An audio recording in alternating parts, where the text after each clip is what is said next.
Ketika kamu menjalani sebuah hubungan dengan cowok atau dengan cewek, itu kadang ada beberapa masalah ini dan itu bisa menyebabkan jadi males, jadi aduh kacau berantakan. Nah, apa aja sih 8 masalah dalam sebuah hubungan? Dan tentu saja aku bakal kasih tahu sedikit banyak tips tentang itu. Are you ready? Hoji Milagro Brain Workout. Masalah pertama adalah kekerasan. Bukan ketika kekerasan diranjang dan itu persetujuan ya, misalnya kamu bermain BDSM atau kinky seperti itu. Aku nggak ngomongin hal itu. Tapi ketika dia udah mulai main tangan, main kaki, nyubit, tampar, ngelempar barang dan macem-macem, ini lebih baik kamu pikirin lagi deh. Karena aku pernah bikin story tentang hal ini dan ternyata parah banget. Banyak orang yang beneran ngerasa trauma, beneran ngerasa kacau ketika pasangannya melakukan kekerasan. Ini di sini aku bakal bilang buat kamu ataupun pasangan kamu yang melakukan kekerasan. Ketika kamu ngerasa bahwa waduh pasanganku kayaknya nggak bisa nih diomongin dengan baik-baik, harus dengan kekerasan. No, lebih baik kamu jomblo seumur hidup kalau kamu mikirnya kayak gitu. Stupid, that's fucking stupid. Oke? Siapapun kamu, mau apapun status kamu gak ada hak sama sekali untuk melakukan kekerasan terhadap siapapun. Begitu juga kamu ketika pasangan kamu melakukan kekerasan. Terserah kamu sih, mau kamu pikir dulu sampai dia melakukan kekerasan yang lebih parah lagi sehingga menimbulkan cacat, trauma, atau kamu mati, atau kamu langsung cabut aja. Jangan toleransi untuk masalah kekerasan dalam sebuah hubungan, karena ini bisa menimbulkan cacat fisik, bisa menimbulkan trauma, bisa menimbulkan kekerasan yang lebih keras lagi gitu loh. Itu yang pertama. Yang kedua, komunikasi yang gak baik. Komunikasi yang gak baik itu gimana? Yang pertama, gak komunikasi. Komunikasinya lewat sosial media dengan kode-kode. Itu tai banget. Komunikasi dengan asumsi. Kamu hanya mikir, oh dia kayak gini tuh karena ini ya kira-kira. Sepertinya dia kayak gini deh. Itu nggak keren, itu nggak oke, itu nggak bikin hubungan kamu jadi baik.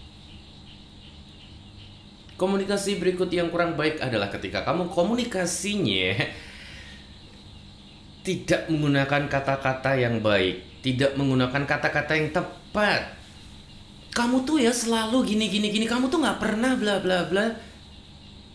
Itu nggak oke. Atau dengan nada yang tinggi, nada yang keras, suara yang keras, ngegas terus. Dan momen yang nggak tepat. Dia lagi capek kerja, kamu ajak ngobrol, kamu protes, kamu tanya ini itu. Capek kerja, belum gajian. Yang goblok siapa? Yang ketiga, cemburuan. Yes, cemburuan itu bisa menjadi salah satu ganjalan permasalahan dalam sebuah relationship. Aku tidak merasa bahwa cemburu itu adalah tanda cinta. Semakin cemburu semakin cinta. Enggak, semakin cemburu semakin kamu insecure, semakin kamu ngerasa nggak nyaman, semakin kamu mungkin benar bahwa pasangan kamu itu nggak bisa dipercaya. Ya udah. Semakin kamu memelihara cemburu kamu, apalagi cemburu-cemburu yang tolol ya, kayak misalnya dia ngapain dikit cemburu, dia nge-like foto orang cemburu, dia follow orang apa cemburu, dia ngobrol sama lawan jenis cemburu. Aduh, udah mending yang begituan mending jomblo seumur hidup juga deh, karena itu bakal ngeganggu banget. Kalau emang kamu nggak mau pasangan kamu yang keren, yang oke, yang hot, yang terkenal apalah macam-macam itu digangguin orang tanda kutip, atau bahkan cuma sekadar ngobrol aja sama orang dan kamu ngerasa cemburu dan itu bisa bikin masalah, yang mending kamu pacaran sama monyet atau sama singa, udah kelar. Alright.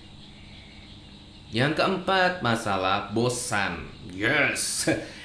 Siapa sih dalam sebuah hubungan yang belum pernah merasakan bosan? Pasti bakal ada merasakan bosan. Nah, masalahnya adalah ketika nih setiap kamu bosan, terus kamu ya udah putus, ya udah bubar, ya udah selingkuh. No. Bosan itu wajar dalam sebuah hubungan. Karena sudah sama-sama nyaman, sudah sama-sama di zona nyaman, akhirnya merasa bosan. Ya dengan diomongin ke pasangan gitu loh. Aku bosen nih, mulai agak bosen nih, enaknya ngapain ya? Gimana kalau kita bla bla bla? Dan pasangan kamu juga lebih baik bisa diajak kerja sama. Kalau nggak bisa ya percuma, podo wae, kamu doang yang kerja. Yang kelima, orang tua nggak setuju. Waduh, ini dia nih. Sering nih ada orang nanya, Onji, orang tua pasanganku nggak setuju sama aku nih. Ku balik pertanyaannya, nggak setujunya kenapa? Bisa diubah atau enggak? Itu yang pertama. Kalau misalnya nggak setujunya karena ras, itu udah susah banget kan. Kalau masalah agama masih bisa, masalah penghasilan masih bisa, atau nggak setujunya itu masuk akal nggak? Misalnya orang tua nggak setuju, nggak suka sama kamu karena kamu nggak sopan, karena kamu masa depannya nggak jelas, karena kamu keseharian kamu kayak tai, karena kamu karakternya nggak oke, karena kamu ringan tangan. Ya udah, ya wajar gitu loh orang tua nggak setuju.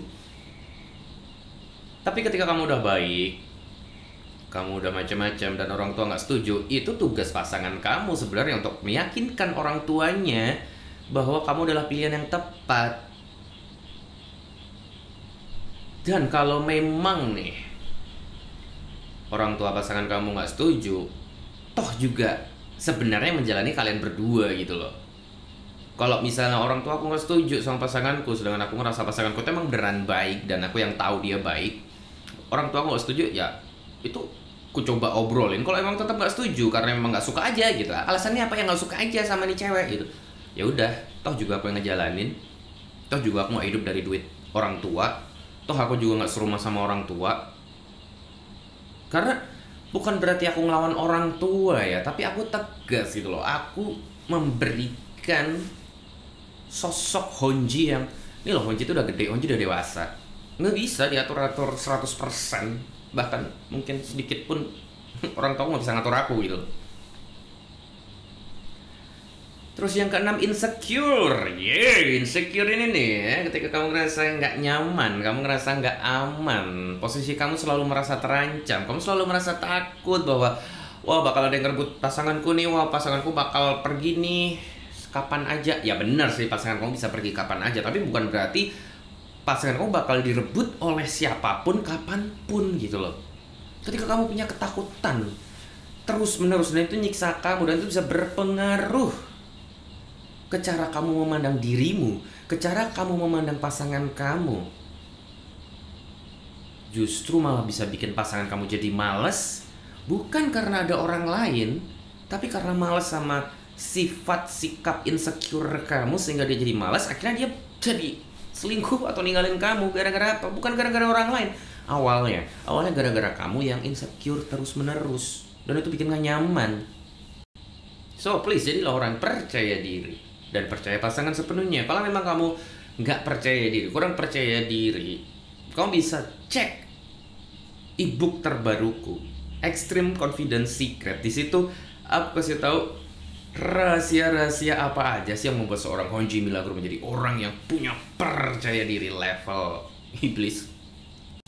Atau kalau memang nih pasangan kamu itu orangnya nggak bisa dipercaya, kamu bisa percaya sama pasangan kamu, ya udah, ngapain dipacarin? Simple toh sebenarnya. Yang ketujuh, masalah mantan nih. Nah, mantan ini ada dua masalahnya nih. Satu, pasangan kamu yang belum bisa move on, atau kamu yang belum bisa move on, atau mantannya dia atau mantanmu yang belum bisa move on.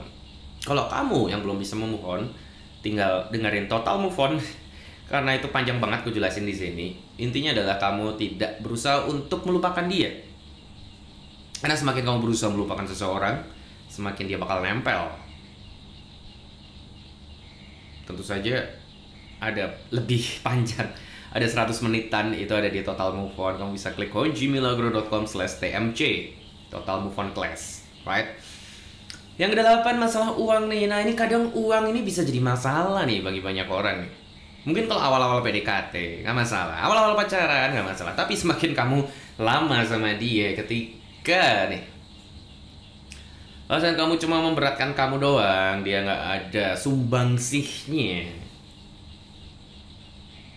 terus kamu juga ngerasa bahwa kayaknya nggak ada kecocokan nih masalah finansial nih, kamu pengennya yang kerja keras, pasangan kamu pengennya yang santai-santai. Nah itu bisa terjadi ketidakcocokan dan itu bisa jadi masalah fatal loh. Jadi memang harus ada komunikasi yang dalam untuk masalah uang di awal atau pertengahan lah kasarannya kayak gitu.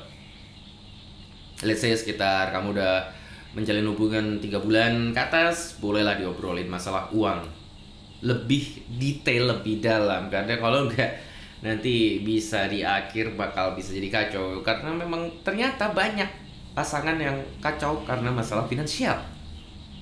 Ketika kamu ngerasa wah ini kayaknya nggak ada masa depan nih, ini kayaknya nggak bisa ngidupin anak cucuku nih, atau setidaknya dia masih banyak utang, dia nggak ada potensi untuk punya duit cukup di masa depan, ya lebih baik kamu pikirin lagi karena itu bukan masalah materi tapi realistis. So that's it for today. Honji Milagro cabut.